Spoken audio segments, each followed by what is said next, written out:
3 days ago you did squats, and right now you still can't sit on the toilet without grabbing the wall. So let me ask you something. Why is the one muscle group that carries you through life the same muscle group you dread training the most? For decades they've told you no pain, no gain, squat or die, never skip leg day. But what if I told you science just proved traditional leg day is physiologically broken? There's an exercise that activates your quads just as much as back squats, hits your calves even more, and your body recovers in 3 hours instead of 72. When you squat heavy, you take a breath, hold it, and brace. That's the Valsalva maneuver. During that lift, pressure inside your body spikes insanely high, squeezing the main vein that returns blood to your heart. Less blood to your heart means less blood to your brain. That's why you see stars after heavy squats. And that's just the beginning. Researchers measured something called creatine kinase, basically your body's muscle damage alarm. Normal levels are under 175. After squats, trained lifters hit over 1,300, and untrained lifters hit over 3,000. That's 19 times normal damage. And it gets worse. That damage doesn't peak the next day. It peaks 3 to 4 days later, and can take over a week to fully recover. Yet everyone still says, squats are king.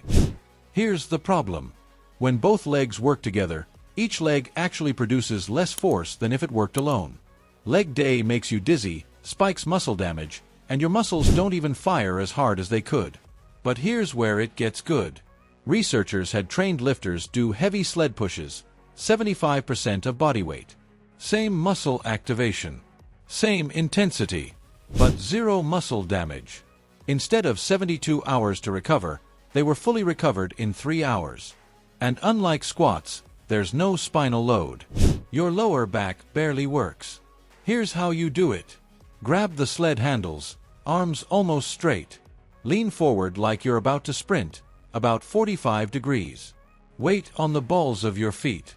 Then stomp one foot into the ground, drive the sled forward, switch feet, and repeat. You're not pushing with your arms, you're walking it forward with your legs. Brace your core the entire time. If your arms burn, you're doing it wrong. If your lower back hurts, you're too upright. Load it heavy. If you can jog with it, it's too light. Push 15 to 20 yards, 4 to 6 sets.